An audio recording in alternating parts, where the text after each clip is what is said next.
Olá, seja bem-vindo ao Rafaelx, o podcast.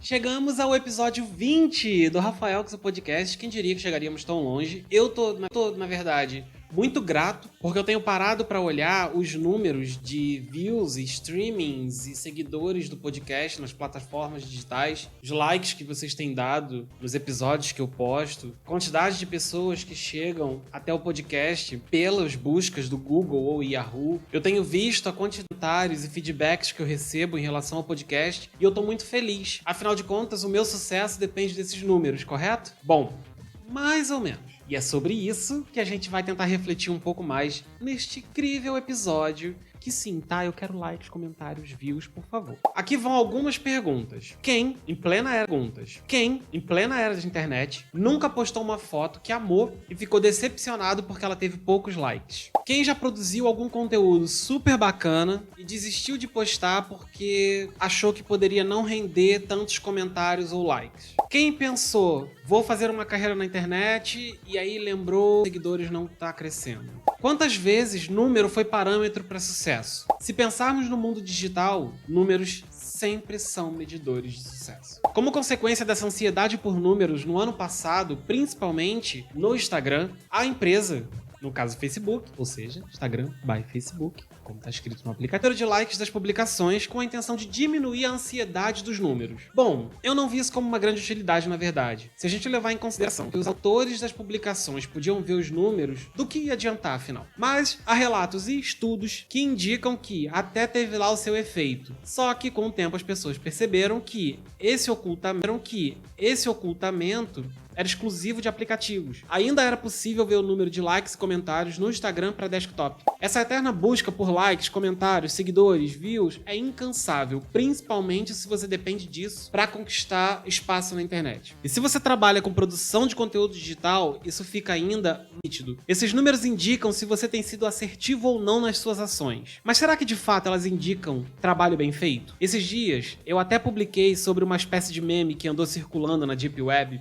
Mentira, gente, nem foi tão deep assim, tá? Qualquer lugar no Twitter você via. Sobre um concurso de desenho que precisava reproduzir o desenho de um cachorro. O segundo lugar é de um trabalho impecável e mega profissional. O cachorro tava lindo, muito bem desenhado. E o primeiro lugar eram traços soltos, alguma coisa meio abstrata, meio criança desenhando, que a gente diz que tá lindo, mas é uma merda. Claramente foi feito por alguém que não desenha. E esse foi o desenho vencedor. E adivinha por quê? O critério era quem tivesse mais likes vencia. E como necessariamente isso afeta a saúde mental das pessoas? Entre diversas outras coisas, ataca diretamente a autoestima. Quando uma pessoa ganha muitos likes, ela começa a achar que ela é tudo isso por causa dos likes. E ela pode ser tudo isso, mas nunca será pelos likes. E ela pode nem ser nada disso, mas os likes fazem ela acreditar que é. Por outro lado, as pessoas que recebem poucos likes acham inferiores às demais likes. E não é assim que a vida funciona. Isso acaba dando também uma visão distorcida do perfeccionismo digital. O que isso quer dizer? Eu explico. É um termo inventado por um estudioso de redes sociais chamado Rafaelx. O cara é uma lenda das... Não, mentira. Eu só surgi com essa doideira e uma reflexão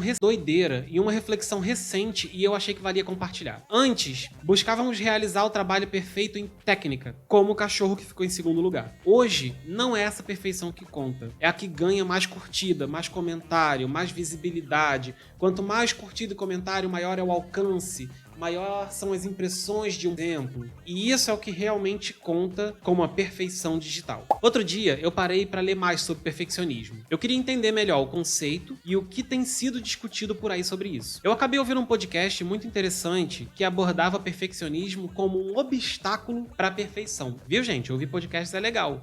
Ouçam Rafael, que é legal.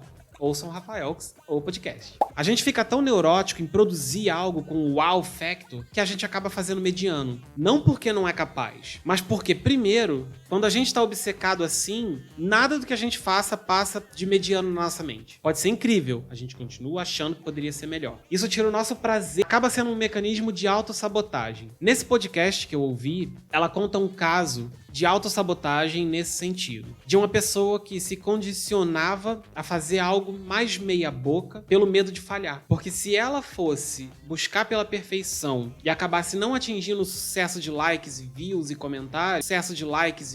comentários, isso traria uma decepção muito grande. Isso traria uma frustração muito grande. Assim, ela fazia algo mediano, porque se desse errado, ela poderia justificar com mas eu fiz mediano mesmo. E cara, não necessariamente tá mediano às vezes, tá incrível, tá impecável. Só que você se colocando pra baixo por causa do famigerado perfeccionismo digital.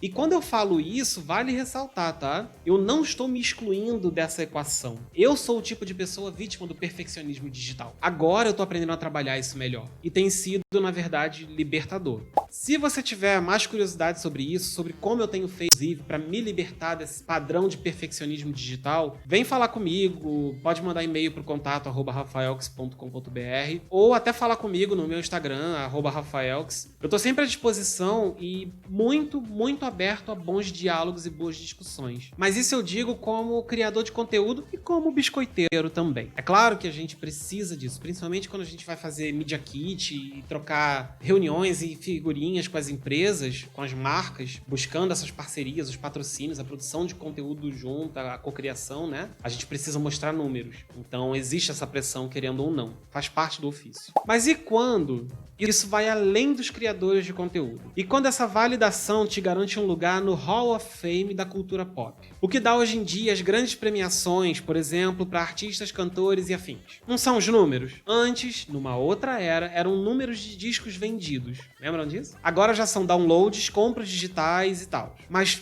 plays em plataformas digitais são o que encabeçam a lista. Pensando em cantoras, tá? Cantores e cantoras. Eu vou exemplificar isso com 3 casos fresquinhos de 2020 que a gente ama. Lady Gaga, Katy Perry e Taylor Swift. Sem rivalidade, sem drama, sem botar cantora contra cantora, isso é ridículo. Vamos apenas comparar esses álbuns, lançados esse ano. O Chromatica, o Smile e o Folklore. Eu já aproveito para deixar claro que eu gosto de ambas e ouço quase que diariamente o Smile e o Chromatica. O Folklore eu confesso que eu não sou um grande fã, mas é só uma questão de gosto. Tem várias músicas da Taylor Swift que eu gosto e eu não considero inferior às outras só porque eu ouço menos. Então, repito, sem rivalidade. Eu vou fazer uma análise racional apenas. Na primeira semana de estreia, o Chromatica, da Lady Gaga, vendeu cerca de 270 mil cópias em solo americano, cópias digitais. O Smile, por outro lado, teve na primeira semana cerca de 50 mil unidades vendidas. Vale ressaltar que foram 200 mil cópias vendidas no mesmo período, mas não é dela que eu quero falar agora. Apesar de parecerem bem diferentes, o que o Chromatica e o Smile têm em comum? Essa é a questão, a mensagem deles.